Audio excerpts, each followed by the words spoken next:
À une vingtaine de kilomètres de Nantes, la commune du Leroux-Bottereau. 8500 habitants aujourd'hui, probablement 10 000 en 2026. Une ville à la campagne qui voit sa population augmenter mais doit maîtriser son étalement urbain. Le dernier gros chantier en plein centre-ville n'échappe pas à la règle.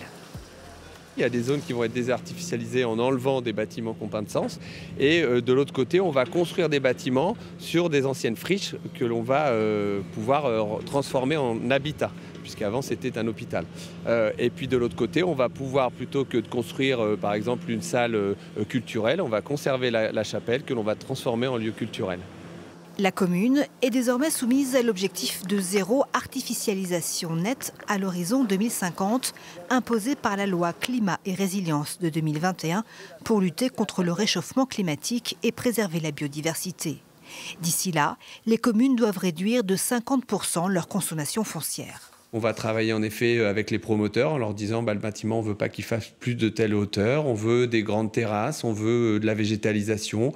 On travaille également sur des routes que l'on va désartificialiser, des parkings que l'on va désartificialiser également. Infrastructures routières, urbanisation galopante, ces vaches sont aux premières loges.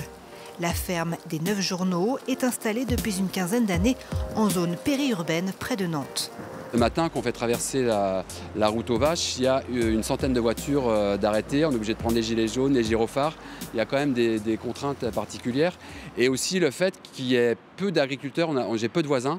Donc on est un peu isolé quand même en termes de collectif agricole, quoi. L'éleveur d'une centaine de vaches de race nantaise, installé sur 200 hectares, attend beaucoup de la nouvelle réglementation. Ça va surtout déjà donner un signal aux propriétaires. Il y en a beaucoup qui espèrent que leur terrain va devenir constructible un jour ou l'autre. Donc là, ça va déjà freiner, on va dire, cette ambition-là. Et c'est surtout au niveau politique, je pense que ça va faire prendre conscience à tous les acteurs que la terre elle est agricole, il faut la respecter.